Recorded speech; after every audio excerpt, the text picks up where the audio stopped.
સૂર્યપ્રકાશમાંથી આપણને કુદરતી રીતે જ વિટામિન ડી મળે છે, પરંતુ ક્યારેક ક્યારેક વધારે તડકામાં આવવા જવાના કારણે સ્કિન પર એકદમ જ ટેનિંગ દેખાવા લાગે છે. તો ચિંતા ના કરશો, એનું પણ સોલ્યુશન કુદરતમાં જ છુપાયેલું છે અને એના માટે જ આપણે તૈયાર કર્યો છે હર્બલ ડિટેન સોપ. આજે ફરીથી એક નવી બેચ તૈયાર કરતા હતા તો વિચાર્યું કે ફરીથી આ સોપ મેકિંગની સફર તમને કરાવી જ દઉં. તો ડિટેન સોપમાં બધા જ સ્કિન ફ્રેન્ડલી નેચરલ ઇન્ગ્રીડિયન્ટ્સ આપણે ઉમેરીએ છીએ. એનાથી સ્કિન ક્લીન રહે છે, ટેનિંગ ઓછું થાય છે, સ્કિનને ફ્રેશ એન્ડ બ્રાઇટ ફીલ મળે છે અને સ્કિનને સોફ્ટ અને સ્મૂથ પણ ફિલિંગ મળે છે.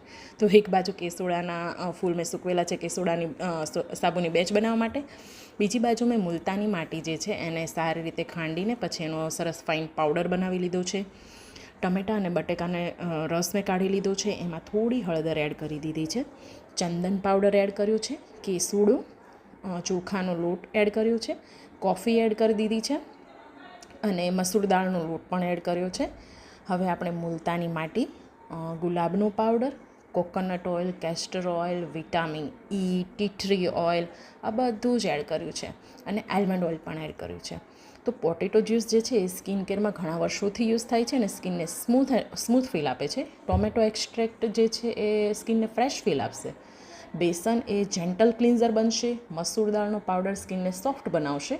કોફી પાવડરથી આપણને એક માઇલ્ડ એક્સપોલ્યુશનનું ફીલ મળશે. રોઝ પાવડરથી સ્કિનને સૂધિંગ અને રિફ્રેશિંગ ફીલ મળશે. મુલતાની મીઠી છે એ સ્કિન પરનું કોઈ પણ એક્સેસ ઓઇલ હશે એને બેલેન્સ કરવામાં મદદરૂપ થશે અને ચારકોલ પાવડર જે છે એ સ્કિન પરની ડર્ટ અને ઇમ્પ્યોરિટીઝને દૂર કરશે. બધા જ બેનિફિટ્સ સાથે આપણો ડિટેન સોપ તૈયાર છે. સ્ક્રીન પર નંબર આપેલો છે, એના પર તમે વોટ્સઅપ કરીને તમારો ઓર્ડર બુક કરી શકો છો. જો તમને આ વિડીયો ગમ્યો હોય ને તો લાઇક એન્ડ શેર કરજો અને તમારા ફ્રેન્ડ્સ એન્ડ ફેમિલીને પણ જરૂરથી ઓર્ડર કરવાનું કહેજો. ફરી મળીશું નવા વિડીયો સાથે. ત્યાં સુધી આવજો.